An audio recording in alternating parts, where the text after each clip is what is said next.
Hello guys, welcome back my channel. मेरा नाम आकाश सिंह यादव है। आज एक बहुत ही इम्पोर्टेंट जो हमारी सीरीज़ चल रही थी मैनेजमेंट और कॉमर्स में, जो कि बहुत ही इम्पोर्टेंट एमसीक्यू थे, वो मैंने आपको पिछले 4 या 5 अभी लेक्चर प्रोवाइड कर दिए हैं।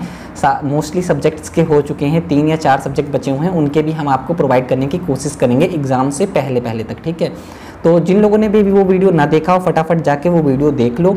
ठीक है, तो वो आपके लिए बहुत ही हेल्पफुल होगा। मैं कभी ये नहीं बोलता हूँ कि यही सेम क्वेश्चन आ जाएगा, लेकिन जो आपका कंसेप्ट है वो हमेशा सेम रहता है, कंसेप्ट चेंज नहीं होता। और मैं जब क्वेश्चंस बताता हूँ, मैं कोशिश ये करता हूँ कि आपका पूरा कंसेप्ट क्लियर हो जाए, और सिर्फ इंपॉर्टेंट टॉपिक से ही क्वेश्चंस मैं करा रहा हूँ। जितने भी आपको टॉपिक कराएं, मैं आपसे 99% लिख के दे रहा हूँ। अगर आपने उतने टॉपिक अच्छे से कर लिए हैं ना, जितने मैंने आपको 4 वीडियो लास्ट के प्रोवाइड किए हैं, तो आपका जेआरएफ कहीं नहीं गया, आराम से जेआरएफ क्लियर होगा। जितने भी टॉपिक मैंने बताए वो टॉपिक अच्छे से क्लियर कर लो।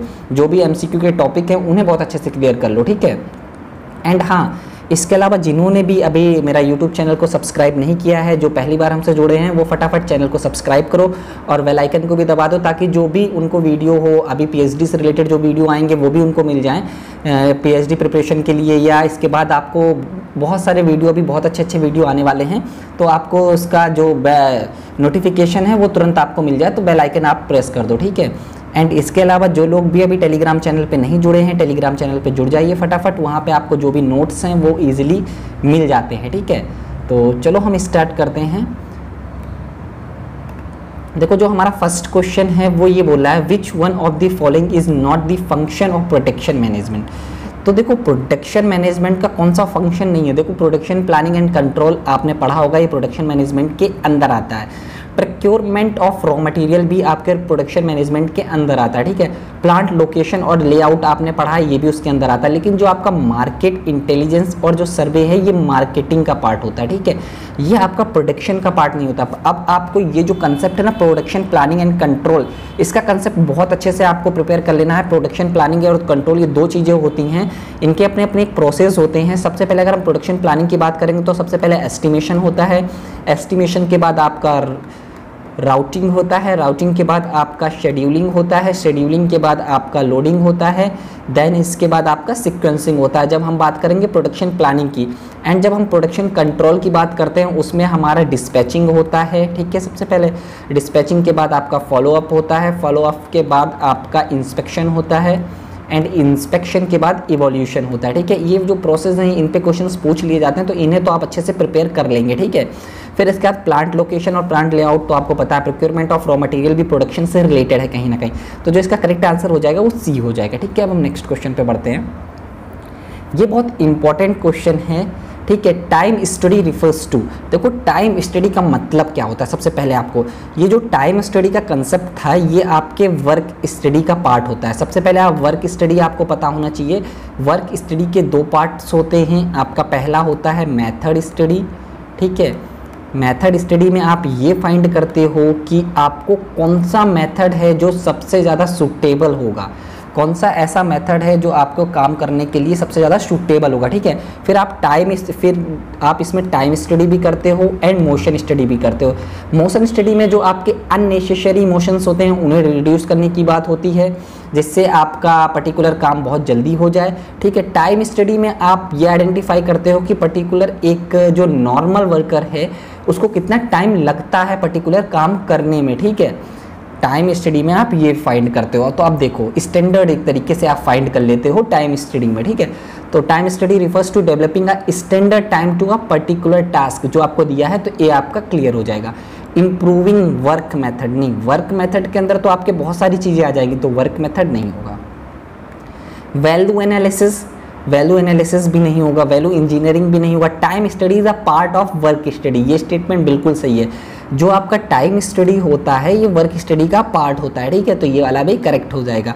तो जो हमारा करेक्ट आंसर हो जाएगा वो ए एंड ई हो जाएगा। ठीक है, एंड हाँ, वीडियो को यार सब लोग लाइक कर दो, जिन्होंने भी अभी लाइक ना किया हो, क्योंकि काफ़ी एफर्ट्स लगते हैं वीडियो बनाने में। ठीक है, एंड हाँ, सॉरी यार, क्योंकि 2-3 दिन से वीडियो नहीं आ पा रहा है, मेरी तबीयत थोड़ी सी सही नहीं थी, तो अभी भी मेरी तबीयत ठीक नहीं, बट मैं कोशिश कर रहा हूँ आपके लिए जितना हो सकेगा मैं सारे लेक्चर्स प्रोवाइड करूँगा एग्ज़ाम के पहले तक, चाहे मुझे 2 या 3 एक दिन में वीडियो बनाने पड़े, मैं कोशिश पूरी कर रहा हूँ। ठीक है, तो आपको करेक्ट आंसर इसका पता चल गया, फर्स्ट वाला होगा। अब हम चलते हैं नेक्स्ट क्वेश्चन पे। ये बहुत ही इंपॉर्टेंट क्वेश्चन है और बहुत सिंपल सा क्वेश्चन है। इस वाले कंसेप्ट को आप एक बार अच्छे से कर लोगे तो फिर आपको कभी दिक्कत नहीं होगी। देखो इन्होंने पूछा है इनोवेशन का मतलब क्या होता है। बहुत सारे लोग जो सोचते हैं इनोवेशन का मतलब होता है एक नया प्रोडक्ट बनाना, ऐसा प्रोडक्ट बनाना जो अभी तक मार्केट में नहीं आया है, सिर्फ उसका मतलब इतना होता है। लेकिन इनोवेशन का मतलब इतना नहीं होता है। इनोवेशन का मतलब वो सारी चीज़ें आती हैं जो आप एक नई चीज़ इंक्लूड कर रहे हो। एक एग्जिस्टिंग प्रोडक्ट में भी आप नई चीज़ इंक्लूड करोगे। आप चाहे जो 4 P's आपके होते हैं, product, price, place and promotion, उनमें कुछ चेंजमेंट कर रहे हो आप एग्जिस्टिंग प्रोडक्ट के, तो भी वो इनोवेशन का पार्ट होता है। ठीक है, हमेशा ध्यान रखना। तो जो हमारा ए स्टेटमेंट है वो introduction of novel production process, बिल्कुल ये पार्ट होता है। Improvement and development of existing process, ये भी पार्ट होता है। Improvement and development of existing firm, ये भी पार्ट होता है। तो ये जितना भी आपका एक इम्प्रूवमेंट की बात होती है वो सारा आपका पार्ट होता है इनोवेशन का, हमेशा ध्यान रखना। तो इसका जो करेक्ट आंसर हो जाएगा वो ऑल ऑफ दी अबव हो जाएगा। ठीक है, अब जो नेक्स्ट क्वेश्चन है ये भी बहुत इंपॉर्टेंट है एंड मैं आपसे ये बोलूँगा जो आपका पार्ट और सीपीएम है इसको आप बहुत अच्छे से प्रिपेयर करके जाओ। इसकी जो प्रॉपर्टीज़ होती हैं उन्हें बहुत अच्छे से प्रिपेयर करो, क्योंकि सारे टाइप के क्वेश्चंस में जितनी बार मैंने एग्जाम दिया है पार्ट और सीपीएम में क्वेश्चन आता ही आता है। ठीक है, तो ये मेरा खुद का एक्सपीरियंस है, तो आपसे मैं ये बोलूँगा इसको बहुत अच्छे से प्रिपेयर करो। मैं खुद JRF हूँ और नेट भी मैंने एक बार क्लियर किया हुआ है। तो आप लोग कोशिश ये करो कि ये जो कंसेप्ट है इन्हें बहुत अच्छे से प्रिपेयर करो। ठीक है, तो ये उसी का कंसेप्ट है आपका पार्ट और सीपीएम का। तो इसमें बोला गया है the critical part of a network is, देखो क्रिटिकल पार्ट क्या होता है नेटवर्क का। तो देखो क्रिटिकल पाथ जो होता है वो होता है आपका shortest time path through a network.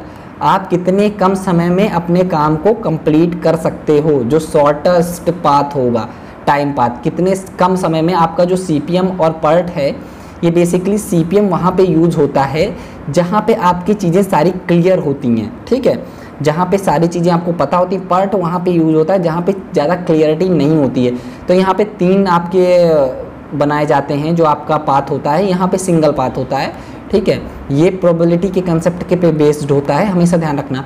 ये वहाँ यूज होता है जहाँ पे अनसर्टनिटी बहुत ज़्यादा होती है, पार्ट का यूज़ हम वहाँ पे करते हैं। ठीक है, कुछ चीज़ें मैंने आपको बता दी हैं और भी इनके बारे में आप अच्छे से पढ़ना तो आपको और भी चीज़ें अच्छे से क्लियर हो जाएंगी। ठीक है, और इनके फुल फॉर्म भी सिंपल से हैं, वो भी आप अच्छे से करने की कोशिश करना। ठीक है, तो आपको पता चल गया जो शॉर्टेस्ट टाइम पाथ है, मतलब एक काम करना है आपको, तो एक काम करने में आपको कई सारे पर्टिकुलर प्रोसेस फॉलो करने पड़ते हैं। जैसे मान के चलो आपको एक प्रोडक्ट बनाना है, तो एक प्रोडक्ट बनाने के लिए आपको कई सारी चीज़ें करने की ज़रूरत पड़ती हैं। पहले तो रॉ मटेरियल को लेना, फिर उसको वर्क इन प्रोग्रेस में कन्वर्ट करना, फिर उसको फिनिश गुड्स में। तो इन प्रोसेस को कैसे करना है कि कम से कम टाइम लगे। ठीक है, रॉ मटेरियल जो है उसे फिनिश गुड्स में कन्वर्ट करने में कम से कम टाइम लगे। ठीक है, इस चीज़ पे फोकस करता है और ये हमेशा प्रोजेक्ट में यूज़ होते हैं। हमारे जो प्रोजेक्ट होता है उनको किस तरीके से करना है, कौन सी एक्टिविटी पहले रहेगी, कौन सी एक्टिविटी बाद रहेगी, ये सारी चीज़ें बताता है आपका। अब जो नेक्स्ट क्वेश्चन है ये इन्वेंट्री का क्वेश्चन है, बहुत इंपॉर्टेंट क्वेश्चन है। ये क्वेश्चन भी आए हुए हैं, आज मैंने वो सारे क्वेश्चन इंक्लूड किए हैं जो आए हुए क्वेश्चन हैं। इसके अलावा मैंने कुछ भी इंक्लूड नहीं किया है बाहर से। जो आपके क्वेश्चंस काफ़ी टाइम रिपीट हुए हैं सिर्फ उन्हें इंक्लूड किया गया है। ठीक है, ऐसे क्वेश्चंस में आपको बहुत ईजिली अगर एक भी आता है ना तो काम आपका चल जाता है। ठीक है, तो सबसे पहले आप इधर से पढ़ना स्टार्ट करो। To determine the critically of the item it effect on production and others specially classified on spare parts. अब देखो आपको स्पेयर पार्ट्स की बात कर दी गई, तो आपको ये पता होगा जो स्पेयर पार्ट्स होते थे वो किसमें, आपको एक भी अगर आपको अच्छे से आता होगा, ये हमेशा आपके VED जो होता है वाइटल, इसेंशियल और डिज़ायरेबल क्लासिफिकेशन, उनमें इंक्लूड होता था। आपको पता चल गया ना कि वाइटल, इसेंशियल और डिज़ायरेबल जो होते थे 3 टाइप के आपके स्पेयर पार्ट्स होते थे। वाइटल वो स्पेयर पार्ट्स होते थे जिनके बिना आप बिल्कुल प्रोडक्शन कर ही नहीं सकते हो, जिनका आपको स्टॉक मेंटेन करके रखना पड़ेगा और जिनमें आपको बहुत ही अच्छी कंट्रोलेबिलिटी चाहिए होगी और सारी सेंट्रलाइज परचेजिंग पावर होना चाहिए जिन पे। ठीक है, फिर आपके इसेंशियल आते हैं, थोड़ा उनसे कम इंपॉर्टेंट, फिर आपके डिज़ायरेबल आते हैं। ठीक है, तो आपको पता चल गया बी का फर्स्ट होगा। अब आपको एक पता चल गया बी का फर्स्ट होगा। देखो बी का फर्स्ट किस में है, हाँ तो हमने ये वाला और ये वाला ख़त्म कर लिया भाई। तो अब हमारे पास जो ऑप्शन बचे सेकंड और फोर्थ बचा। ठीक है, अब नेक्स्ट वाला आप पढ़ो। कि based on the pattern of issue stores and useful in controlling absolute helpful in identify the activity of item and surplus item. चलो ये समझ नहीं आया, आप ये मान लेते हो कि अभी आपको ये समझ नहीं आया, फिर नेक्स्ट पे आ जाओ। The classification unit value of criteria and not the annual consumption. तो आपको ये वाला तो समझ आ रहा है ना कि ये वाला किसका हो सकता है भाई, ये वाला किसका हो सकता है आपको पता होगा।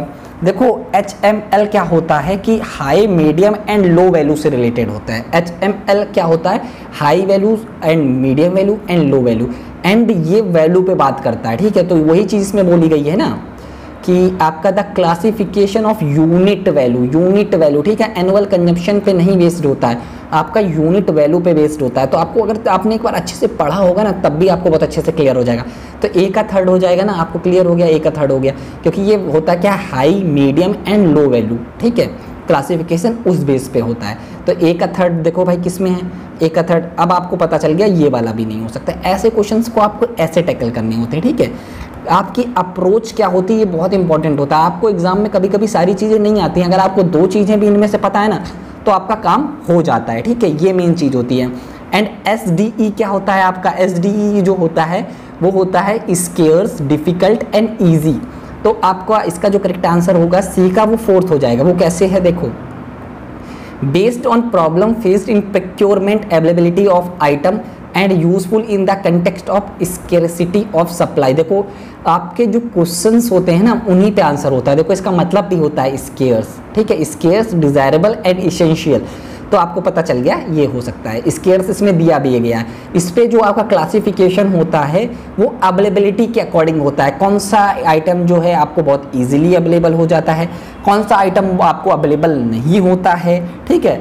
तो आपको जो आइटम नहीं अवेलेबल होता है उस पर सबसे ज़्यादा कंट्रोलिंग चाहिए होती है, क्योंकि वो आपको अवेलेबल नहीं होता है। आपकी डिमांड अगर आएगी तो आपका पूरा प्रोडक्शन बंद हो जाएगा अगर वो अवेलेबल नहीं होगा, तो आपको उसका स्टॉक मेंटेन करके रखना पड़ेगा। तो FSN का तो ऑब्वियस सी बात है अब ऑटोमेटिकली सेकेंड वाला हो जाएगा, ठीक है। FSN जो होता है fast, slow and non moving classification होता है, ठीक है। नेक्स्ट क्वेश्चन जो है ये भी बहुत इंपॉर्टेंट क्वेश्चन है और बहुत सिंपल सा क्वेश्चन है। ऐसे क्वेश्चंस को आपको सिर्फ कंफ्यूज करने के लिए, थोड़ा डराने की बात होती है, बाकी और कुछ नहीं होता है इनमें, ठीक है। अब जो आपका फर्स्ट स्टेटमेंट बोल रहा है method analysis is a technique of job design. हाँ बिल्कुल सही बात है, जो हमारी मेथड एनालिसिस होती है वो टेक्निक होती है जॉब डिज़ाइन की, जॉब इनरिचमेंट की, जॉब इनलार्जमेंट की, ये जितने भी टर्म है ना, और जॉब सिंप्लीफिकेशन की, ये जितने भी टर्म है इनको बहुत अच्छे से पढ़ के जाना। ये आपके HRM के कंसेप्ट हैं और बहुत इंपॉर्टेंट है। जॉब डिज़ाइन के अंदर दो चीज़ें और भी आती हैं, job description and job specification, उन्हें भी बहुत अच्छे से आप करके जाओगे तो मैं आपको गारंटी दे रहा हूँ जॉब रिलेटेड जो कंसेप्ट हैं उन पे भी एक या दो क्वेश्चन आते हैं, ठीक है। तो पहला स्टेटमेंट आपको पता चल गया, सही है। हाँ, अब जो नेक्स्ट स्टेटमेंट है वो आपसे बोल रहा है जो मोशन स्टडी होती है हमारी, उस पे क्या होता है, जो हमारे अननेसेसरी जो मोशंस होते हैं उन्हें कम करने की बात करते हैं, या जो रिपीटेटिव होते हैं फालतू में उन्हें कम करने की बात करते हैं, ठीक है, जिससे जो आपका फैटिक हो वो कम हो जाए, थकान आपको कम हो जाए, ठीक है। तो ये वाला भी करेक्ट स्टेटमेंट है भाई। अब work sampling is the method use to determine the ideal time, ठीक है, बिल्कुल सही चीज़ बोला है। जो आपकी वर्क स्टडी होती है आपको आइडियल टाइम फाइंड करती है मशीन और वर्कर पे, कि कितने टाइम में आप पर्टिकुलर चीज़ों को बनाओगे और कितना टाइम आपको चाहिए। एक वर्कर जो है वो एक वर्कर कितने टाइम में पर्टिकुलर एक यूनिट बनाएगा, जो कि नॉर्मल वर्कर होगा, ठीक है, जो कि नॉर्मल और इफ़िशिएंट वर्कर होगा, ठीक है। ये हमेशा ध्यान रखना, नॉर्मल और इफ़िशिएंट वर्कर होगा, तो ठीक है। तो इसमें आपका जो करेक्ट आंसर हो जाएगा वो हो जाएगा आपका फोर्थ वाला, जो कि आपके तीनों स्टेटमेंट करेक्ट हैं, ठीक है। आपको क्वेश्चंस कैसे करने हैं ये चीज़ें समझनी है और कंसेप्ट अच्छे से समझनी है। अब ये बहुत इंपॉर्टेंट कंसेप्ट है जस्ट इन टाइम। ये जो कंसेप्ट था ये आपका कैरिंग कॉस्ट जो होती है ना उसे कम करने की बात करता है। देखो जब हम इन्वेंट्री की बात करेंगे तो हमारी दो कॉस्ट होती हैं, carrying cost and ordering cost. देखो ऑर्डरिंग कॉस्ट का मतलब होता है वो कॉस्ट जब आप पर्टिकुलर, मान के चलो आपकी इन्वेंट्री खत्म हो गई, आपने ऑर्डर किया, जब आपने ऑर्डर किया तो ऑर्डर करने के बाद आपका जो कॉस्ट आती है वो उसे बोलते हो ऑर्डरिंग कॉस्ट। जैसे मान के चलो आपने पर्टिकुलर रॉ मटेरियल मंगाया तो आपको उसमें ट्रांसपोर्टेशन चार्ज देना पड़ेगा और आपके बहुत सारे चार्ज होते हैं, इंश्योरेंस चार्ज होगा या आपका सप्लायर को देने पड़ते हैं जो पैसे, वो सारी चीज़ें इंक्लूड होती हैं, ठीक है। कैरिंग कॉस्ट का मतलब होता है कि आपकी जो रॉ मटेरियल है वो आपके कंपनी में आ गई। अब आपकी कंपनी में आ गई तो आपको भाई उनको स्टोर करना पड़ेगा ना, वेयर हाउस लेना पड़ेगा, वेयर हाउस में हम स्टोर करेंगे, ठीक है, वेयर हाउस लेंगे, या इसके अलावा हम उनका इंश्योरेंस करेंगे अगर फायर वगैरह हो गई कंपनी में, ठीक है। फिर आपकी पर्टिकुलर एक डिपार्टमेंट आपको बनाना पड़ेगा जो उनकी पूरी देखभाल करेगा सारी चीज़ों को, ठीक है। तो वहाँ पे कैरिंग कॉस्ट आती है। तो जो हमारा जस्ट इन टाइम होता था वो कैरिंग कॉस्ट को ख़त्म करने पे फोकस करता था कि हम जितना हो सके कम से कम कैरिंग कॉस्ट लेके आएँ, ठीक है। तो कैरिंग कॉस्ट कम लेने पे होता क्या था कि जब आपकी कैरिंग कॉस्ट कम हो जाएगी, जब आपको ज़रूरत हो तभी आप मंगाओ, ठीक है, जब आपको जितनी ज़रूरत है तभी मंगाओ। तो इसमें आपके सप्लायर के साथ रिलेशनशिप बहुत अच्छे होने चाहिए, ठीक है। और ये जो कंसेप्ट था सबसे पहले यूज़ किया था टोयोटा ने, टोयोटा मैन्युफैक्चरिंग कंपनी जो कि जापानीज़ कंपनी है, उसने सबसे पहले ये कंसेप्ट यूज़ किया था, ठीक है। नेक्स्ट क्वेश्चन पे हम चलते हैं। ये भी सिंपल सा क्वेश्चन है। हाँ, थोड़ा सा वॉइस में आज प्रॉब्लम होगी, थोड़ा सा मुझे कफ वगैरह है तो दिक्कत हो रही है, तो थोड़ा सा एडजस्ट कर लेना यार। अब जो नेक्स्ट क्वेश्चन है वो है हमारा कि 2 लिस्ट दी गई हैं, ये जितने भी क्वेश्चन हैं सब आए हुए हैं, मैंने कोई भी ऐसा क्वेश्चन इंक्लूड नहीं किया है जो कि नहीं आया है। कुछ क्वेश्चन तो 2-2 या 3-3 बार भी रिपीट हुए हैं, ठीक है। तो जो हमारा क्वेश्चन है technological process, facilities and personal estimation, vertical integration. देखो फैसिलिटीज़ को आपको कहीं ना कहीं चीज़ें पता चलनी है।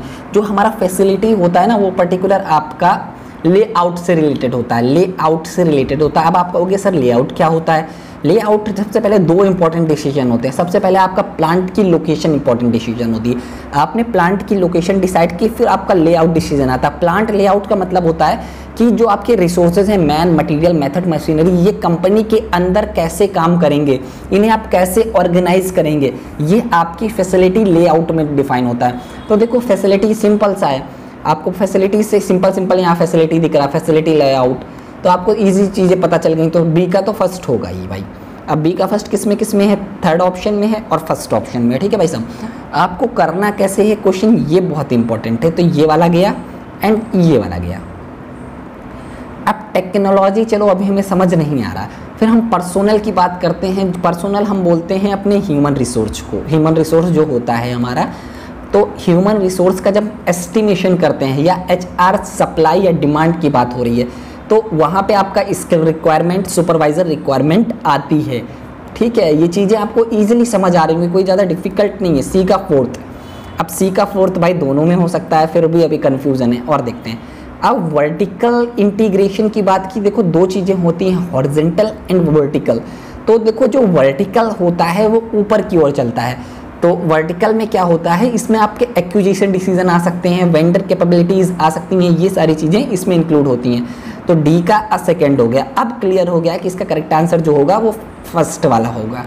एंड टेक्नोलॉजी प्रोसेस जो होता है, देखो प्रोसेस डिज़ाइन, देखो बहुत सारे क्वेश्चंस ऐसे देता है NTA जिनमें आंसर आपको क्वेश्चंस में ही दिए होते हैं, बस थोड़ी सी मेहनत करने की ज़रूरत होती है आपको, ठीक है। Process design and process linkage. अब नेक्स्ट क्वेश्चन है, ये मैंने क्वेश्चन इसलिए रखा है, ये आपका ऑपरेशन रिसर्च का बहुत इंपॉर्टेंट क्वेश्चन है। ये मैंने स्टैट्स में जब हमने MCQ किए हैं तब भी रखा है, देन अगेन रखा है, ताकि आप ये क्वेश्चंस भूलो ना। ये बहुत इंपॉर्टेंट क्वेश्चन है, ठीक है। देखो हमारी इक्वेशन जो है ये y = a + bx वाली इक्वेशन है। ये वही इक्वेशन है हमारी y प्लस रिग्रेशन की, a + bx वाली, ठीक है। तो इसमें अब हमारे स्टेटमेंट देखो, स्लोप जो होगा वो हमारा -5 नहीं हो सकता है। 5 तो हो सकता है लेकिन -5 तो छोड़ ही दो। 5 जो होगा वो इंटरसेप्ट होगा, ना कि स्लोप।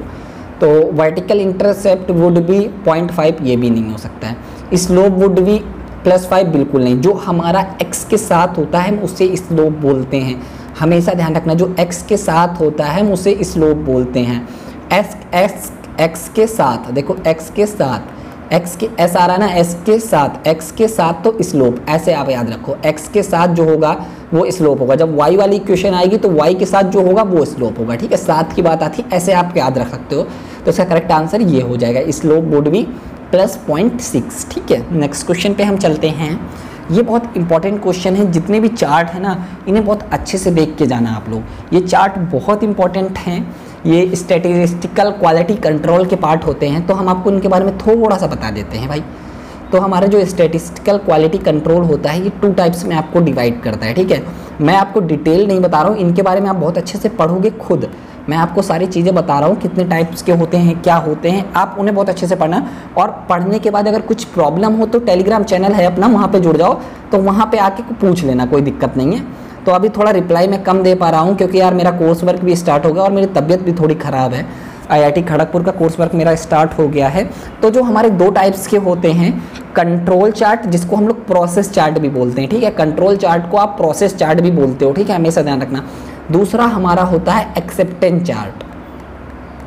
एक्सेप्टेंस चार्ट को आप प्रोडक्ट चार्ट भी बोलते हो, ठीक है, प्रोडक्ट चार्ट भी बोलते हो, ठीक है।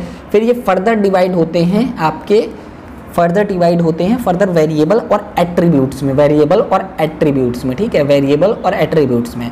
ये वाला भी आपका वेरिएबल और एट्रीब्यूट्स में डिवाइड होगा। अभी इसका वाला काम नहीं है हमें सिर्फ जो काम है वो आपका कंट्रोल चार्ट और प्रोसेस चार्ट का है, ठीक है। इस चार्ट को बहुत अच्छे से प्रिपेयर कर लेना, इससे क्वेश्चन हर बार पूछे जाते हैं भाई।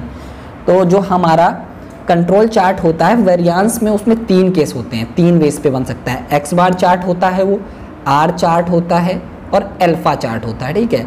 और एट्रीब्यूट के केस में हमारा जो होता है वो पी चार्ट होता है, सी चार्ट होता है, ठीक है, एंड एनपी चार्ट होता है, हमेशा ध्यान रखना। अब इस क्वेश्चन में आपसे क्या पूछा गया, इस क्वेश्चन में पूछा गया है कि कौन सा ऐसा चार्ट है जो कंट्रोल चार्ट का पार्ट हो लेकिन वेरिएबल का पार्ट ना हो, मतलब वो एट्रीब्यूट का पार्ट हो। देखो वेरिएबल का एक्स चार्ट पार्ट होता है, आपको पता है, आर चार्ट भी पार्ट होता है, ये भी होता है। तो जो हमारा सी चार्ट होता है वो पार्ट नहीं होता है, वो पार्ट होता है आपके एट्रीब्यूट्स का, ठीक है। तो ये करेक्ट आंसर हो जाएगा इसका। अब ये भी बहुत इंपॉर्टेंट क्वेश्चन है आपका डिसीजन मेकिंग का। तो डिसीजन मेकिंग अनसर्टेनिटी के अंदर हमारे जो केसेस होते हैं, ऑप्टिमिस्टिक, पेसिमिस्ट और मैक्स और मिनी मैक्स, उनको बहुत अच्छे से प्रिपेयर कर लेना क्योंकि उन पर भी कभी कभी मैच द फॉलोइंग आ जाती है आपकी, ठीक है। तो इसको हम पहले समझने की कोशिश करते हैं, इस पर क्या बोला गया है, ठीक है। तो इसका जो करेक्ट आंसर होगा वो हम कैसे देखते हैं। तो सबसे पहले देखो, decision making under condition of certainty, सारी चीज़ सर्टेनिटी है, ठीक है। तो ऐसा केस कब बनता है, ऐसा केस आपका सिर्फ एक वे में बनता है कि पहले आपने पढ़ा आउटकम जो है आपको नोन हो बट प्रोबेबिलिटी ऑफ आउटकम नहीं पता हो, ठीक है। सर्टेनिटी के केस में आपका जो होता है आपको आउटकम के बारे में पता होता है और सारी चीज़ें आपकी क्लियर होती हैं। सर्टेनिटी, जहाँ सर्टेनिटी सारी चीज़ें क्लियर हैं, ठीक है। तो इसका जो करेक्ट आंसर हो जाएगा when elements of decision problem are clear, सारी चीज़ें आपकी क्लियर है एंड आउटकम जो है आपके अल्टरनेटिव के वो भी आपको पता है। तो इसका जो करेक्ट आंसर हो जाएगा ए का सेकेंड हो जाएगा। अब देखो आपको सीधे सीधे पता चल गया ए का सेकेंड किस में है, सिर्फ इसमें है। ऐसे क्वेश्चन आपने ये टिक किया, बस थोड़ा सा कॉन्फिडेंस रखो। मैं तो क्वेश्चंस को करता बस एक चीज़ अगर मुझे आती है मैं उसी को पकड़ता हूँ, पकड़ने के बाद उसी का आंसर निकाला और डायरेक्ट टिक किया, इसके बाद मैं आगे बढ़ गया। मैंने हमेशा ये किया, मैंने ये नहीं कोशिश की कि सेकंड भी देख लें, थर्ड भी देख लें, लेकिन आप लोग देखना, क्योंकि मैं थोड़ा सा कॉन्फिडेंस होता था कि जब मैंने करा है, मतलब अच्छे से पढ़ा है, मुझे पता है, तो फिर वो सही होगा।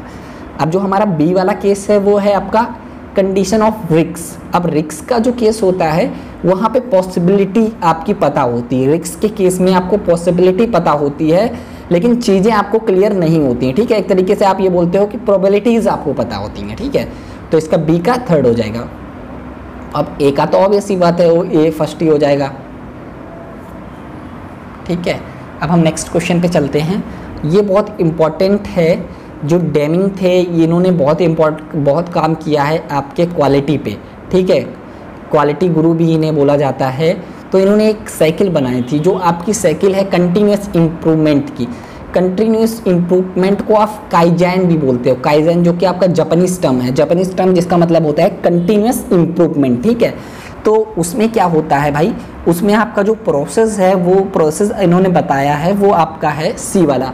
सबसे पहले आपका होता है प्लान, सबसे पहले आप प्लान करोगे, प्लान करने के बाद आप काम करोगे, काम जब आप कर लिए फिर आप उसको चेक करोगे भाई कि हमने काम कैसा किया है, फिर चेक करने के बाद एक्ट करोगे। देखो सबसे पहले सिंपल सा प्रोसेस है ये। सबसे पहले आपने प्लानिंग की, प्लानिंग करने के बाद कोई काम क्यों किया, करने के बाद आपने चेक किया, चेक में आप क्या करोगे, जो आपकी एक्चुअल परफॉर्मेंस है वो प्लान्ड परफॉर्मेंस या स्टैंडर्ड परफॉर्मेंस से आप कंपेयर करोगे। अगर भाई आपकी स्टैंडर्ड परफॉर्मेंस ज़्यादा है तो ठीक है, लेकिन अगर कम है तो फिर आप वहाँ पे एक्ट का जो है वो वाला पॉइंट आ जाता है, वहाँ पे आपका फीडबैक आ जाता है, आप रीज़न फाइंड करते हो आप क्यों नहीं सही से काम कर पाए या क्यों अच्छे से काम कर पाए, वो वाली चीज़ होती है, ठीक है। अब नेक्स्ट क्वेश्चन जो है वो है हमारा in production control scheduling include. देखो शेड्यूलिंग बहुत इंपॉर्टेंट कंसेप्ट है, मैंने आपको पहले भी बता दिया है कि प्रोडक्शन प्लानिंग में क्या क्या प्रोसेस होते हैं, प्रोडक्शन कंट्रोल में क्या क्या प्रोसेस होते हैं। तो जो हमारा शेड्यूलिंग होता है वो क्या होता है, इन्होंने ये चीज़ पूछी है हमसे, तो वो ही होता है कि आप डिसाइड कर लो। शेड्यूलिंग का मतलब सबसे पहले जो आपका स्टार्टिंग कहाँ से होती है, एस्टिमेशन से। एस्टिमेशन में आप क्या डिसाइड करते हो कि आपको क्या करना है, what to do, how to do, when to do and whose to do it. एक प्लानिंग का प्रोसेस होता है। आपने एस्टिमेट किया, एस्टिमेट के बाद आप राउटिंग करते हो। राउटिंग में आप क्या डिसाइड करते हो कि आपका पाथ क्या होगा, रूट क्या होगा जिससे आप रॉ मटेरियल को फिनिश गुड्स में कन्वर्ट करोगे, ठीक है। फिर आप शेड्यूलिंग करते हो। शेड्यूलिंग में आप ये फाइंड करते हो कि आपका क्या कितना टाइम लगेगा पर्टिकुलर एक्टिविटी को करने में, क्या डेट होंगी जिस दिन आप पर्टिकुलर एक्टिविटी को करोगे। फिर देन आपकी लोडिंग होती है, फिर आपकी सीक्वेंसिंग होती है। सीक्वेंसिंग में आप ये डिसाइड करते हो कौन सा काम आप पहले करोगे, कौन सा काम आप बाद में करोगे, ठीक है। ये चीज़ आप डिसाइड करते हो, ठीक है। ये आपको पता चल गया, ये हमने आपको प्लानिंग की सारी चीज़ें बता दी हैं, ठीक है। एंड हाँ, ये थोड़ा सा गलत हो गया है, ये प्रोडक्शन प्लानिंग का पार्ट होता है शेड्यूलिंग, ठीक है। तो इस पे आप क्या डिसाइड करते हो, deciding about the time when the production will be reach various department. बिल्कुल सही चीज़ है, हम टाइम के बारे में डिसाइड करते हैं। फिर हम ये भी एस्टिमेट करते हैं कि कितना टाइम लगेगा पर्टिकुलर एक डिपार्टमेंट को काम करने में, ठीक है। अब ये चीज़ भी डिसाइड करते हैं कि प्रोडक्शन एक डिपार्टमेंट, देखो होता क्या है कि जब हम प्रोडक्शन करते हैं तो एक डिपार्टमेंट तो सारी चीज़ें कर नहीं सकता है, तो 2-3 डिपार्टमेंट इंक्लूड होते हैं उसमें। एक डिपार्टमेंट का जो रॉ फिनिश गुड्स होता है वो दूसरे डिपार्टमेंट के लिए रॉ मटेरियल का काम करता है, जनरली होता है, ठीक है। तो फिर वो जो कन्वर्ट कर देता है फिर देन नेक्स्ट डिपार्टमेंट में देता है। तो ये चीज़ भी हम डिसाइड करते हैं। तो इसका करेक्ट आंसर हो जाएगा वो A, B एंड C हो जाएगा, ठीक है। नेक्स्ट क्वेश्चन पे चलते हैं हम। अब जो नेक्स्ट क्वेश्चन है वो है हमारा इन प्रोडक्शन मैनेजमेंट डिस्पैचिंग। अब देखो ये जो पार्ट होता है ये आपका कंट्रोलिंग का पार्ट होता है, ठीक है। आपको हमने पहले प्लानिंग के सारे पार्ट आपको बता दिए थे। प्लानिंग में एस्टिमेशन होता है, रूटिंग होता है, शेड्यूलिंग होता है, लोडिंग होता है, सीक्वेंसिंग होता है, ठीक है। फिर जब प्रोडक्शन कंट्रोल की बात आती है तो डिस्पैचिंग होता है। डिस्पैचिंग में आप क्या करते हो, एक्चुअली में आपका काम होना वहाँ पे स्टार्ट होता है, ठीक है। कंट्रोलिंग डिस्पैचिंग में जो जो चीज़ें चाहिए होती हैं, आपको मशीन चाहिए होगी या जो आपके सारी चीज़ें होंगी वो, या जो मटेरियल चाहिए होगा या जो टूल चाहिए होंगे वो सब आप दे देते हो पर्टिकुलर जगह पे। आप वहाँ पे चीज़ें दे देते हो और आपका काम स्टार्ट हो जाता है। फिर आपका नेक्स्ट फेज जो होता है वो फॉलो अप होता है। फॉलो अप में ये देखते हो जो आपने प्लान किया था चीज़ें उसी अकॉर्डिंग हो रही हैं कि नहीं, ठीक है। फिर इंस्पेक्शन में आप ये चेक करते हो कि आपकी जो आपने क्वालिटी सर्कल्स रखे थे, जो आपका क्वालिटी स्टैंडर्ड था वो मैचअप कर रहा है कि नहीं आपका प्रोडक्शन। फिर लास्ट जो स्टेज होता है वो इवोल्यूशन का होता है। तो हमने डिस्पैचिंग में समझा क्या करते हैं, ठीक है। अब तो देखो आप डिस्पैचिंग में क्या करते हो, आप इस करेक्ट देखो, कोशिश ये क्या करो, पहले खुद आंसर देने की कोशिश क्या करो आप लोग। तो सबसे पहला जो है giving work to machine and place, बिल्कुल सही चीज़ है। प्रोवाइडिंग मटीरियल टूल्स जो कि हमने बताया है। Issuing appropriate order of production process, बिल्कुल सही चीज़ है। Determine order in which job are proceed, ये नहीं होगा, ये आपका सीक्वेंसिंग का पार्ट होता है। इसमें आप सीक्वेंसिंग में डिसाइड करते हो कि कौन सा ऑर्डर होगा, किस ऑर्डर में आप पर्टिकुलर काम को करोगे, ठीक है। तो इसका जो करेक्ट आंसर हो जाएगा वो आपका A, B एंड C वाला हो जाएगा, सेकेंड वाला, ठीक है। नेक्स्ट क्वेश्चन पे हम चलते हैं। नेक्स्ट क्वेश्चन जो है हमारा, batch production is appropriate application to. देखो बैच प्रोडक्शन, कई सारे प्रोडक्शन की टेक्निक्स होती हैं, ठीक है। तो प्रोडक्शन की जब हम टेक्निक की बात करेंगे तो दो टाइप का हमारा प्रोडक्शन होता है। इन कंसेप्ट को बहुत अच्छे से प्रिपेयर करना है। कंटिन्यूस प्रोडक्शन होता है और इंटरमीडिएट प्रोडक्शन होता है। कंटिन्यूस प्रोडक्शन फर्दर डिवाइड होता है आपका मास प्रोडक्शन में, प्रोसेस प्रोडक्शन में एंड असेंबली प्रोडक्शन में, ठीक है। और जो हमारा इंटरमीडिएट प्रोडक्शन होता है वो हमारा job production and batch production पे डिवाइड होता है, ठीक है। अब आप ये कहोगे सर ये कैसे डिवाइड होते हैं। जो कंटिन्यूस प्रोडक्शन होता है वहाँ पे प्रोडक्शन क्या होता है, कंटिन्यूस चलता रहता है। इसके जो लैंग्वेज है ना उसी से आपको चीज़ें समझ आती हैं। कंटिन्यूस का मतलब होता है जो चीज़ें हमेशा चलती रहती हैं, कंटिन्यूस में चीज़ें चलती रहती हैं, ठीक है। और इंटरमीडिएट में क्या होता है, चीज़ें रुक रुक के चलती हैं, जब डिमांड होती तब आप बनाते हो, कस्टमाइज पे फोकस करते हो। तो जब हम बैच प्रोडक्शन की बात करेंगे, बैच प्रोडक्शन हमारी जितनी भी फार्मास्यूटिकल जो होती है वहाँ पे यूज होता है। मेडिकल प्रोडक्शन में भी बैच प्रोडक्शन यूज होता है, ठीक है। एंड शुगर इन प्रोडक्शन और जो हमारा पेट्रोल प्रोडक्शन है यहाँ पे हमारा प्रोसेस प्रोडक्शन यूज होता है भाई। यहाँ पे हमारा प्रोसेस प्रोडक्शन यूज होता है क्योंकि ये जो आपका शुगर है ना एक पर्टिकुलर केस में नहीं, मतलब एक प्रोसेस में नहीं बनता है, कई सारे प्रोसेस में बनता है। सबसे पहले आपका गन्ना आएगा, गन्ने को फिर आप कन्वर्ट करोगे, फिर उसका कई सारे प्रोसेस में काम होता है ना। यही चीज़ आपका पेट्रोलियम के साथ होता है। सबसे पहले क्रूड ऑयल होता है, फिर उससे कई सारी क्राइटेरिया में आप कन्वर्ट करते हो, डीजल, पेट्रोल और भी बहुत सारी चीज़ें होती हैं, ठीक है। तो वहाँ पे हमारा यूज़ होता है प्रोसेस, ठीक है। प्रोसेस जो होता है हमारा स्टील इंडस्ट्री में यूज़ होता है, जो कि कंटिन्यूस प्रोडक्शन का पार्ट होता है। तो इसका जो करेक्ट आंसर हो जाएगा वो मेडिकल प्रोडक्शन हो जाएगा। नेक्स्ट क्वेश्चन जो है हमारा सिंपल सा क्वेश्चन है और बहुत अच्छे से आप लोग कर लोगे। तो जो हमारा एक्सेप्टेंस क्वालिटी होती है वो हमारी होती है friction defective that the consumer consider acceptable, ठीक है। हमने आपको ये बताया भी था, जो हमारी एक्सेप्टेंस क्वालिटी होती है वो हमेशा प्रोडक्ट के लिए होती है। अभी ये चीज़ हम लोग पहले डिस्कस कर चुके हैं। जो हमारी एक्सेप्टेंस जो चार्ट होते थे, जो हम देखते थे, वो प्रोडक्ट के लिए होते। तो जब प्रोडक्ट के लिए होंगे तो भाई ऑब्वियस सी बात है कंज्यूमर की बात होगी। अगर वो कंट्रोल चार्ट होते तो प्रोसेस के लिए होते हैं, वहाँ पे आपके प्रोड्यूसर की बात होती है, ठीक है। आपको बस थोड़ा सा दिमाग लगाना होगा, तो यहाँ पे कंज्यूमर की बात होगी, ठीक है। नेक्स्ट क्वेश्चन पे चलते हैं। Which of the following is not type of plant layout. अब देखो आप कहोगे कि सर प्लांट लेआउट क्या होता है।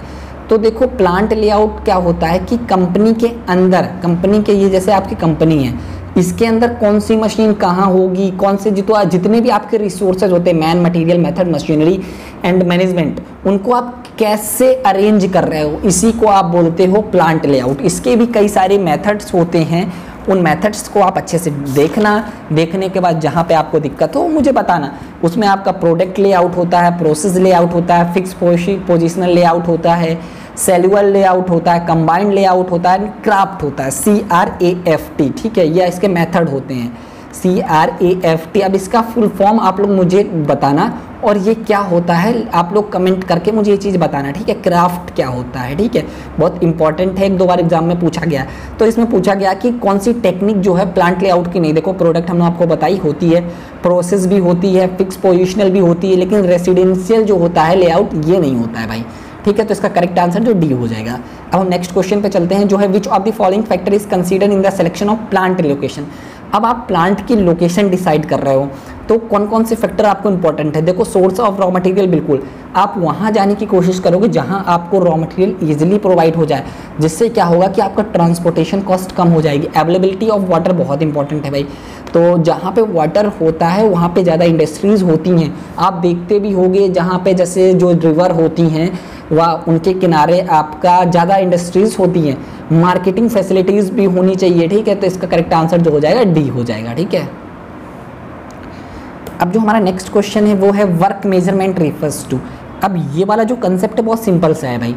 अब आपने वर्क स्टडी जो पढ़ी थी ना, वर्क स्टडी जो होता था वो हम 2 टाइप्स में डिवाइड करते थे। वर्क स्टडी जो होती थी वो हम 2 टाइप्स में डिवाइड करते थे। पहला जो टाइप था हमारा वो मेथड स्टडी था और दूसरा जो टाइप था वो वर्क मेजरमेंट था।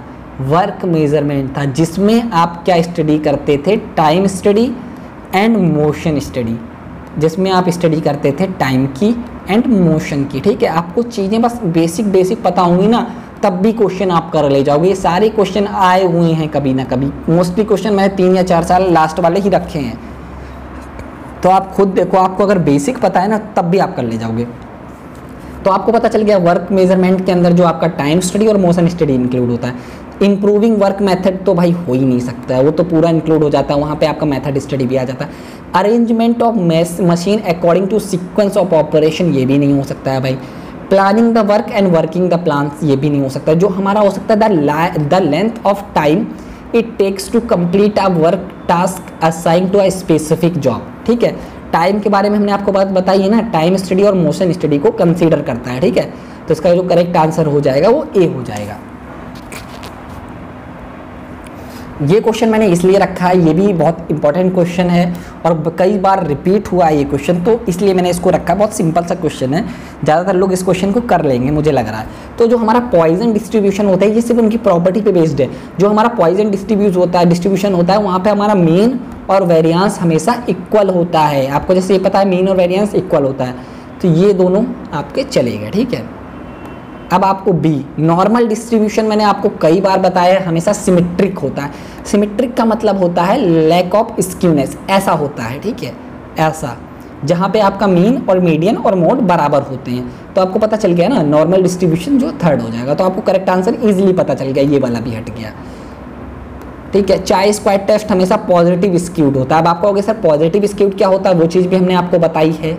वो थोड़ा सा ऐसे बनता है, आपका पॉजिटिव स्क्यूड जो होता है वो ऐसे करके ये चलता है। ठीक है, जहाँ पे मीन की वैल्यू सबसे ज़्यादा होती है देन मीडियन होता है देन मोड होता है। ठीक है, अगर निगेटिव स्क्यूड होगा वहाँ पे हमारा सबसे ज़्यादा मोड होता है, फिर मीडियन होगा देन मीन होगा।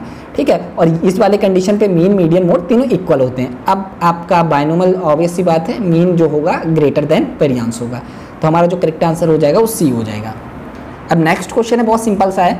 If a hypothesis is tested at a significance level 5%, that means, देखो आपने कई बार ये क्वेश्चन मेरे से पूछा गया है टेलीग्राम चैनल पे, तो मैं आपको इसका बहुत अच्छे से एक्सप्लेनेशन देता हूँ। देखो सिग्निफिकेंस लेवल आपको पता है टाइप 1 एरर होता है। टाइप 1 एरर की जब हम प्रोबेबिलिटी की बात कर देते हैं तो वो सिग्निफिकेंस में कन्वर्ट हो जाता है। टाइप 1 एरर का मतलब होता है जब हमारा नल हाइपोथेसिस जो हो ट्रू हो लेकिन हम उसको रिजेक्ट कर दें, तो सिग्निफिकेंस लेवल का प्रोबेबिलिटी की पे बात हो जाती है। सिग्निफिकेंस का लेवल का मतलब होता है प्रोबेबिलिटी। तो इसका करेक्ट आंसर जो हो जाएगा ये, there is a 5% probability that the null hypothesis will be reject that is true. जो हमारा नल हाइपोथेसिस है वो ट्रू हो लेकिन हम उसको रिजेक्ट कर देते हैं। ठीक है, तो इसका करेक्ट आंसर ये हो जाएगा। अब नेक्स्ट क्वेश्चन जो है बहुत सिंपल सा है। ये क्वेश्चन मैंने सेकंड टाइम इंक्लूड किया है क्योंकि आया है कई बार। द टाइम, ये हमने वर्किंग कैपिटल मैनेजमेंट के जो एमसीक्यू कराए थे उसमें भी इंक्लूड किया है। The time that elapse between the purchase of raw material and the collection of cash for the sales. देखो हमेशा ध्यान रखना, सबसे पहले आपका कैश आउटफ्लो हुआ, ठीक है, या कैश मान के चलो। कैश के बाद आपने एक रॉ मटेरियल को परचेज किया, रॉ मटेरियल को आपने कन्वर्ट किया WIP पे, वर्क इन प्रोग्रेस पे। ठीक है, फिर वर्क इन प्रोग्रेस से आपने कन्वर्ट किया उसको फिनिश गुड्स पे। ठीक है, फिर फिनिश गुड्स से जब आप उसको सेल्स करोगे तो भाई सारी सेल्स तो आपकी कैश में होगी नहीं, तो कुछ सेल्स क्रेडिट में भी होगी भाई। तो credit sales then again cash में कन्वर्ट हो जाएगी। तो हमारा जो टाइम पीरियड होता है, जो कैश आउटफ्लो होता है, वो कैश इनफ्लो में कितने समय में कन्वर्ट हो जाता है, उसे हम बोलते हैं ऑपरेटिंग साइकिल। हमेशा ध्यान रखना, उसे हम बोलते हैं ऑपरेटिंग साइकिल, जिसमें ये चीज़ बोली भी गई है कि रॉ मटेरियल आप परचेज कर रहे हो, फिर आप कैश को, जो कैश कलेक्शन का कैश कर रहे हो, जो कलेक्शन ऑफ कैश कर रहे हो फॉर सेल्स, उसको आप क्या बोलते हो, जिसे आप बोलते हो ऑपरेटिंग साइकिल। ठीक है, नेक्स्ट क्वेश्चन पे हम आते हैं। देखो इसमें ट्रांसपोर्टेशन प्रॉब्लम की बात की गई है। M रो है एंड N कॉलम है, तो हमेशा जो हमारा करेक्ट होता है M + N -1 और लेस। ठीक है, ये याद कर लेना आप अच्छे से। अब फैसिलिटी प्लानिंग, देखो जहाँ पे भी फैसिलिटी प्लानिंग की बात होती है ना, वो हमेशा हमारा क्या होता है, वो हमेशा हमारा लेआउट होता है, प्लांट का जो लेआउट होता है। ठीक है, वो बहुत इंपॉर्टेंट होता है। प्लांट का लेआउट क्या क्या चीज़ें डिसाइड करता है, डिटरमाइन द प्रोडक्शन कैपेसिटी। बिल्कुल सही बात है कि भाई आपका प्लांट के अंदर कितनी कैपेसिटी है वो आपको बताएगा, और उसी के अकॉर्डिंग आप पर्टिकुलर लेआउट को फॉलो भी करते हो। ठीक है, जैसे जैसे आपको प्रोडक्शन की, जितना ज़्यादा आपको प्रोडक्शन चाहिए उसी के अकॉर्डिंग अपना लेआउट आप बनाओगे। Determination of the production facility location, बिल्कुल सही चीज़ है। लेआउट के बारे में भी बात करते हैं, तो इसका जो करेक्ट आंसर हो जाएगा वो ऑल ऑफ दी अबव हो जाएगा। ठीक है, नेक्स्ट क्वेश्चन पे चलते हैं हम। ये भी बहुत सिंपल सा क्वेश्चन है और आप लोग इजी कर लोगे। देखो बहुत सारे क्वेश्चन ऐसे होते हैं जिन्हें आप पढ़ के ही कर सकते हो। ये क्वेश्चन मुझे जब मैंने एग्ज़ाम दिया था, मेरे एग्ज़ाम में ये आया था, तब मुझे नहीं आता था, लेकिन जब मेरा नेट क्लियर हुआ था, लेकिन जब मेरा JRF क्लियर हुआ था तो मैंने इस कंसेप्ट को बहुत अच्छे से किया था। और मैंने ये जब ये क्वेश्चन मुझे नहीं भी आता था तब भी मैंने कर लिया था। और कैसे कर लिया था मैं आपको बताता हूँ कि होता क्या है कि फॉर फ्रैक्शन और प्रोपोर्शन ऑफ डिफेक्ट्स, मुझे ये पता था जो P चार्ट होता था ये प्रोपोर्शन से रिलेटेड होता था भाई।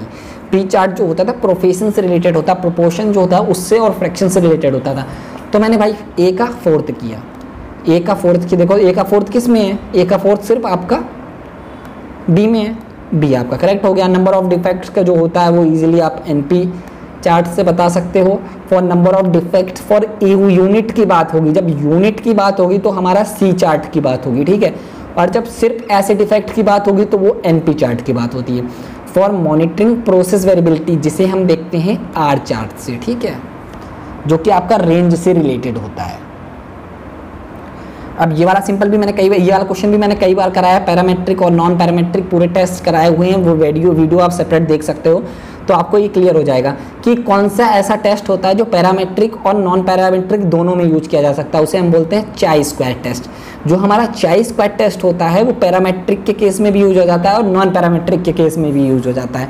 पैरामेट्रिक के केस में कब यूज होता है, जब वेरियांस का केस होता है, जब हमारा वेरियांस का केस होता है उस केस में आपका यूज होता है। वैसे गुडनेस ऑफ फिट और आपका जो इसके अलावा इंडिपेंडेंस जो इवेंट थे उनमें यूज होता है आपका नॉन पैराबिलिटी में, नॉन पैरामेट्रिक में, ठीक है। अब जो नेक्स्ट क्वेश्चन है हमारा हाइपोथेसिस का प्रोसेस पूछा गया है। तो देखो हाइपोथेसिस का प्रोसेस सिंपल सा है, आप याद कर सकते हो। तो सबसे पहले आप क्या करोगे, सेटिंग द हाइपोथेसिस, सबसे पहले एक हाइपोथेसिस बनाओगे जिसमें आपका इंक्लूड होता है null hypothesis and alternate hypothesis. तो आपको पता चल गया सबसे पहले थर्ड होगा, तो ये आपके दोनों खत्म। फिर आप डिसाइड करते हो कि सिग्निफिकेंस लेवल क्या होगा आपका, भाई आप प्रोसेस पढ़ोगे तो अब फर्स्ट ये भी आपका खत्म। फिर आप जब सिग्निफिकेंस लेवल डिसाइड कर लेते हो फिर आप डिसाइड करते हो कि कौन सा टेस्ट आप यूज करोगे, ठीक है। फिर देन आप डिसाइड करते हो डिसीजन, तो इसका जो करेक्ट आंसर हो जाएगा वो बी हो जाएगा। हाँ, एक बार और ये क्वेश्चन आ गया, ये क्वेश्चन मैंने इसलिए इंक्लूड किया है ताकि आपकी चीज़ें और अच्छे से क्लियर हो जाए। देखो हमने आपको एक बार बताया था कि वाई जो होता है डिपेंडेंट वेरिएबल होता है, तो ये वाले तो हो ही नहीं सकते भाई। अब बचे दो, डिपेंडेंट वेरिएबल और डिपेंडेंट वेरिएबल। हमने आपको ए के बारे में बताया है, वो हमेशा इंटरसेप्ट होता है, इंटरसेप्ट, ठीक है। इसमें स्लोप दे रहा है तो ये भी नहीं हो सकता। तो आप इसको बहुत अच्छे से लिख लो, एक बार अच्छे से लिख लो, फिर आपको दिक्कत नहीं होगी। ए जो होगा वाई का इंटरसेप्ट होगा, बी जो होता है वो स्लोप होता है, ठीक है, slope of the line, and x जो होगा वो आपका इंडिपेंडेंट वेरिएबल होता है, ठीक है। इजीली आप चीज़ों को कर लोगे आगे चल के। अब नेक्स्ट क्वेश्चन जो है ये बहुत इंपॉर्टेंट क्वेश्चन है, ये क्यूइंग थ्योरी जो थी उससे रिलेटेड है। इस क्वेश्चन को बहुत अच्छे से समझना, ये क्वेश्चन भी आता है और इसमें आप अंधी नहीं मार सकते हो, ये ऐसा क्वेश्चन है, ठीक है। इस पर आपको पढ़ना ही पड़ेगा तभी आप बता सकते हो। तो देखो इसमें क्या पूछा गया, सबसे पहले आपको ये तीनों के बारे में पता चले। तो ज्वैकिंग जो होता है, ज्वैकिंग का जो मतलब होता है उसमें क्या होता है कि कस्टमर जो होता है, जैसे मान के चलो दो लाइन है, कहाँ गया ये, जैसे आपके मान के चलो ये दो लाइन है, एक ये क्यू है और एक ये क्यू है। जोकिंग में क्या होता है, कस्टमर इस वाली क्यू पे लगा हुआ है, लाइन पे लगा हुआ है, ठीक है। कस्टमर को लगा कि हम इस वाली लाइन पे चले जाते हैं क्योंकि वहाँ पे नंबर जल्दी आ जाएगा। तो ये वाला कस्टमर यहाँ पे जब आ जाएगा ना तो उसे हम बोलते हैं जॉकिंग। जॉकिंग को आप ऐसे याद कर सकते हो, जॉगिंग आपको ध्यान रहता है ना, जॉगिंग तो मतलब चलने की बात होती है। तो यहाँ से चल के वो यहाँ आ जाता है, दूसरी लाइन पे चला जाता है, तब उसे हम बोलते हैं जॉकिंग, ठीक है। बाल्किंग का मतलब क्या होता है, देखो बाल्किंग का मतलब ये होता है, कस्टमर ने क्या देखा, कस्टमर, ये भाई साहब कस्टमर हैं, ये कस्टमर हैं, इन्होंने क्या देखा कि बहुत लंबी क्यू है, बहुत लंबी लाइन है, इतनी लंबी लाइन है, ठीक है। तो इन्होंने क्या किया कि इन्होंने देखा आज लाइन बहुत लंबी है, आज नहीं अब हम कल आते हैं, तो ये वहाँ से चले गए चुपचाप, ठीक है, ये लाइन पे लगे ही नहीं, तो ये हमारा हो जाता है बॉल्किंग। अब रिंजिंग का मतलब होता है आपका कि जो आपका कस्टमर है, ये मान के चलो पहले तो यही सेम भाई बंदे हैं, ये सेम बंदा है, इसने हिम्मत दिखाई, हिम्मत दिखाने के बाद इसने बोला लगी रहने दो, लाइन बड़ी है तो क्या है आज हम लगेंगे। ये फिर आए अगले दिन, यही बंदा है, ये अगले दिन आए, अगले दिन भी इतनी लंबी लाइन ही नहीं मिली। अब ये बोले यार रोज का हो गया ये तो ये हिम्मत दिखा के लग तो गए, ये इस जगह से लगे और इस जगह तक ये आ पाए, 4 घंटे इन्हें हो गए, इस जगह लगे, इस जगह तक आ पाए। फिर इन्होंने बोला कि भैया हमारे बस का नहीं है और ये चले गए। मतलब आप लाइन पे लगे और लगने के बाद आप चले गए, तो इसे बोलते हो आप रिंजिंग, ठीक है। तो आपका जो करेक्ट आंसर हो जाएगा वो सी वाला हो जाएगा। इसमें यही जो चीज़ बोली गई है कि आप क्यू पे ज्वाइन होते हो, फिर आप क्यू को छोड़ देते हो कुछ देर बाद, ठीक है। अब जो हमारा नेक्स्ट क्वेश्चन है बहुत सिंपल सा है और इकोनॉमिक ऑर्डर क्वांटिटी का क्वेश्चन है। देखो EOQ को याद करने का आपको एक बहुत अच्छा सा कंसेप्ट बताते हैं हम। EOQ जो होता है, 2 फॉर्मूले इसके हो सकते हैं। पहला जो फॉर्मूला होता है, कभी भूलोगे नहीं आप, 2UPS, ठीक है। तो देखो UPSC एक एग्ज़ाम होता है सिविल का, तो आपको UPS तो अच्छे से याद हो गया, और इसका एक फॉर्मूला और भी होता है। आप कहोगे सर वो वाला आ गया तब कैसे याद करेंगे, तो वो जो होता है 2ROC होता है, ठीक है। अब आप कहोगे सर इसको कैसे याद करना है, देखो RO का मतलब तो आप जानते होंगे, जो आपके घर में लगा होता है जो पानी को क्लीन करता है, तो RO का जो काम होता है वो पानी को क्लीन करना होता है ना, तो ROC, ठीक है, ROC ऐसे आप याद करोगे। अब आप पूछोगे UPS, ये तो आपने बता दिया, लेकिन इनका मतलब क्या होता है सर ये भी तो बताओ। तो U जो होता है वो एनुअल यूजेस होता है, ठीक है, एनुअल यूजेस। P जो होता है वो हमारा प्लेसमेंट कॉस्ट या ऑर्डरिंग कॉस्ट होता है, ठीक है। जो हमारा एस जो होता है वो हमारा स्टोरेज कॉस्ट होता है, जिसे हम बोलते हैं कैरिंग कॉस्ट, ठीक है। अब आर ओ की बात करेंगे तो हमारा एनुअल परचेज रिक्वायर्ड, हमें कितनी पर्टिकुलर यूनिट की ज़रूरत है। ओ जो होता है वो हमारा ऑर्डरिंग कॉस्ट, सी जो होता है हमारा कैरिंग कॉस्ट, सिंपल सा। अब आप ये कहोगे इकोनॉमिक ऑर्डर और क्वांटिटी करती क्या है। देखो इकोनॉमिक ऑर्डर क्वांटिटी क्या करती है, जो हमारी एक ऐसी क्वांटिटी बताती है जहाँ पे हमारी ऑर्डरिंग कॉस्ट जो हो और जो कैरिंग कॉस्ट हो मिनिमम हो। एक ऐसी क्वांटिटी बताती है जहाँ पे हमारा ऑर्डरिंग कॉस्ट और कैरिंग कॉस्ट मिनिमम हो। अब तो इसका फॉर्मूला तो आपको भाई पता ही है, अब आप रख दो। डिमांड कितनी है, सबसे पहले देखो भाई 2 = 400 यूनिट की डिमांड है भाई, 400 यूनिट की डिमांड है। और आपका एक्विजिशन कॉस्ट मतलब लाने की कॉस्ट, जिसे आप बोल सकते हो प्लेसमेंट कॉस्ट और ऑर्डरिंग कॉस्ट, ठीक है, वो जो कि है आपकी 50, ठीक है। कैरिंग कॉस्ट आपको दी गई है, सीधे सीधे डिवाइडेड बाय 1। तो जब आप इसको सॉल्व करोगे तो ये आपका 40,000 आएगा, ठीक है। 40,000 जब आप 40,000 का रूट फाइंड करोगे तो आपका 200 यूनिट हो जाएगा, 200 यूनिट इसका करेक्ट आंसर हो जाएगा, ठीक है। ये क्वेश्चन आया हुआ है, बहुत सिंपल से, देखो इतने सिंपल क्वेश्चन आते हैं। अब नेक्स्ट क्वेश्चन जो है ये भी बहुत सिंपल सा है। इनमें से आपको अगर एक के बारे में पता है ना तो सारा काम हो जाता है। मान के चलो आपको इकोनॉमिक ऑर्डर क्वांटिटी के बारे में पता है, क्योंकि अभी हमने बताया थोड़ी देर पहले, आपको हमने बताया तो उतना तो पता ही होगा यार कम से कम, ठीक है। इकोनॉमिक ऑर्डर क्वांटिटी के बारे में आपको बहुत अच्छे से पता है, ठीक है। तो इकोनॉमिक ऑर्डर क्वांटिटी हमारा क्या होता है, तो हमने देखो आपको बताया था optimum quantity asked to supply that minimize the total annual stocking cost chart. देखो total annual stocking cost chart में आपका कैरिंग कॉस्ट भी आ जाता है और ऑर्डरिंग कॉस्ट भी आ जाता है। वो कॉस्ट जहाँ पे आपका वो क्वांटिटी या वो आप सब उतना सब क्वांटिटी लोगे जितने में आपका ऑर्डरिंग कॉस्ट या जो ऑर्डरिंग कॉस्ट, कैरिंग कॉस्ट या जो टोटल एनुअल कॉस्ट है वो कम आए। तो जो सी का जो है वो फर्स्ट हो जाएगा भाई, आपको पता चल गया सी का फर्स्ट हो गया। अब सी का फर्स्ट हो गया तो देखो सी का फर्स्ट किस में दिया गया है, ये सिर्फ आपका केस दिया गया है, सी का फर्स्ट केस दिया गया है, इस पे नहीं है एंड इस पे नहीं है। अभी भी आपको भाई कंफ्यूज नहीं, बस एक पे ही दिया गया है तो आपको क्लियर हो गया। मान के चलो और के बारे में आपको पता होता, क्यू के बारे में आपको पता होता, तो क्यू के बारे में क्या होता है भाई, क्यू आपका क्या होता है, the number of arrivals waiting to a service.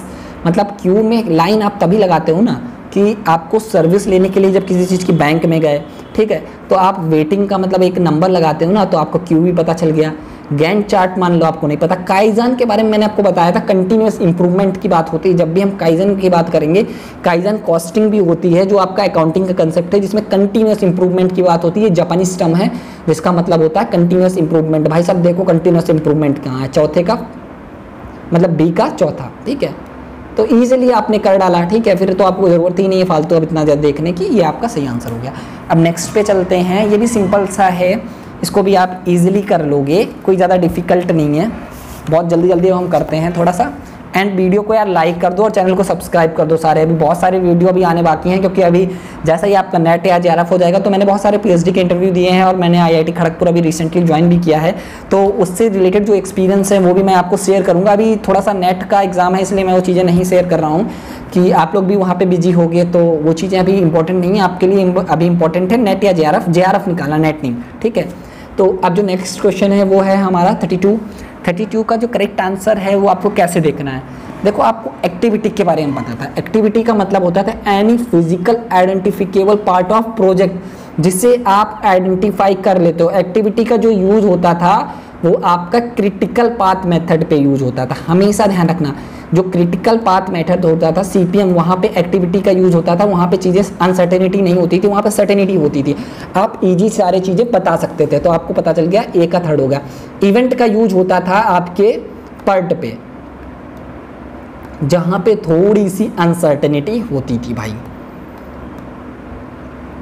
ठीक है, जहाँ पे थोड़ी सी अनसर्टेनिटी होती थी। तो आपको पता चल गया ए का थर्ड होगा। ए का थर्ड भाई किस में है, अरे तो सीधे हो गया, ये पहला गया, ये गया, ये गया, बस इजीली आंसर निकाल लिया 32 का भी आपने। अब जो सेकंड है बी का जो है वो सेकंड होगा।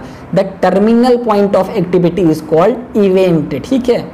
The longest chain of the network is called critical path, logical and sequential connect arrow end nodes is called network. आपने देखा होगा कि बहुत सारे ऐसे करके आपने CPM वगैरह किया होगा, तो ऐसे ऐसे फिर ये आपका बहुत सारे पाथ वगैरह बनते हैं, लास्ट में नोड बन जाती है। तो वो भी आप एक बार सॉल्व कर लेना, अर्लीस्ट टाइम, शॉर्टेस्ट टाइम, वो सारी चीज़ें जो होती हैं इस तरीके से जो होता है उसे हम नेटवर्क बोलते हैं, ठीक है। अब जो नेक्स्ट क्वेश्चन है वो है हमारा which one of the following not a qualitative forecasting method. देखो फॉरकास्टिंग से भी क्वेश्चन आ जाता है, तो क्वालिटेटिव कौन सा नहीं है, मतलब क्वांटिटेटिव कौन सा है। तो आपको सीधे सीधे पता है जो LPP होता है वो आपका क्वांटिटेटिव होता है, ठीक है। डेल्फी जो है आपको पता है ये आपका क्वालिटेटिव, एग्जीक्यूटिव कमेटी सेंसस भी आपका क्वालिटेटिव है, एजुकेटेड गैसेस भी क्वालिटेटिव होगा।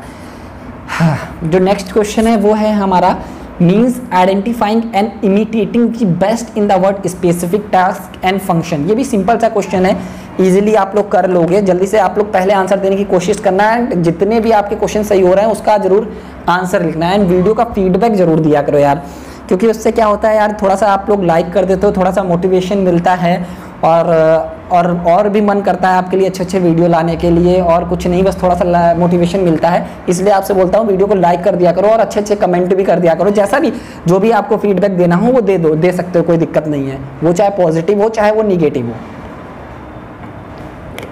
तो आपको पता है कि जो आपका बेस्ट क्लास है उससे जब आप कंपैरिजन करते हो खुद को, उसे आप बोलते हो बेंचमार्क।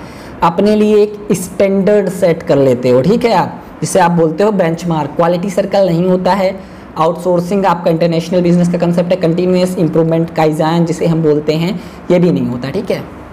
नेक्स्ट क्वेश्चन पे हम आते हैं, सिंपल सा है ये भी, इसको भी आप इजीली कर सकते हो। तो इसका जो करेक्ट आंसर है वो है आपका time study is the area of study whose fundamental purpose is to set standard for work using the different method.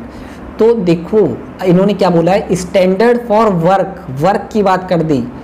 देखो वो तो हम वर्क स्टडी में भाई डिसाइड करते हैं, टाइम स्टडी में तो हम लोग सिर्फ इतना डिसाइड करते हैं कि पर्टिकुलर एक नॉर्मल बंदा होगा वो कितने मिनट या कितने घंटे में पर्टिकुलर एक यूनिट को प्रोड्यूस कर रहा है या काम को कर रहा है, ठीक है। तो ये आपका गलत हो गया। दूसरा जब है आपका work measurement is the structured, work measurement जो बोल रहा है structured process of directing, observing and measuring using a timing device human work in order to estimate the time required for completion of work by a qualified worker when the working at a defined level of performance. देखो ये चीज़ गड़बड़ होगी, defined level नहीं होगा, normal level होगा। हमेशा ध्यान रखना नॉर्मल लेवल होगा, चीज़ें आपको पकड़नी आनी चाहिए, और ये स्ट्रक्चर नहीं होता, ये सारी चीज़ें अनस्ट्रक्चर होती हैं बहुत। तो इसके दोनों स्टेटमेंट आपके गलत हो गए, बोथ स्टेटमेंट आर इनकरेक्ट। अब नेक्स्ट क्वेश्चन पे हम आते हैं, ये भी सिंपल सा क्वेश्चन है, फॉरकास्टिंग और आपकी प्रेडिक्शन के बारे में आपको बोला गया है कि बोला कौन सा स्टेटमेंट जो है आपका गलत है। देखो पहला बोला गया है फॉरकास्टिंग जो होती है थ्योरेटिकल मॉडल है, और जो प्रेडिक्शन होता है वो इंट्यूशंस की बात होती है। बिल्कुल सही चीज़ बोल रहा है आई थिंक ये, ठीक है। तो ये वाला तो आपका करेक्ट हो जाएगा। Forecasting reflects management judgement after taking all available information into account, ठीक है।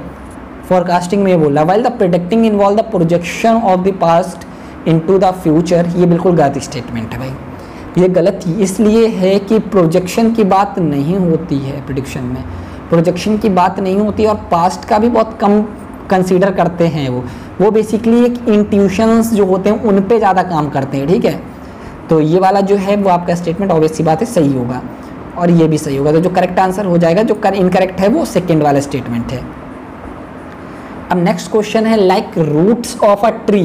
देखो जैसे आपकी रूट्स जो होती हैं ट्री की जो दिखती नहीं है, रूट्स जो जड़ जिन्हें हम बोलते हैं जो दिखती नहीं है, वैसे ही ऑर्गेनाइजेशन के कंटेक्स्ट में क्या हो सकता है, गुडविल तो भाई दिखती है यार, किसी कंपनी की गुडविल है, मान के चलो हमें कोई पर्टिकुलर ब्रांड बहुत पसंद है तो हम सबसे गाते फिरते हैं बहुत अच्छा है बहुत अच्छा है। तो ये चीज़ एक तरह से इनविजिबल है, लेकिन आप एक तरीके से देख सकते हो गुडविल, और बहुत सारे लोग अकाउंट्स में इसको मेजर भी करते हैं भाई, ठीक है। हायर मैनेजमेंट तो भाई दिखता ही है, आपका हायर मैनेजमेंट कैसा है वो तो इनविजिबल हो नहीं जाएगा।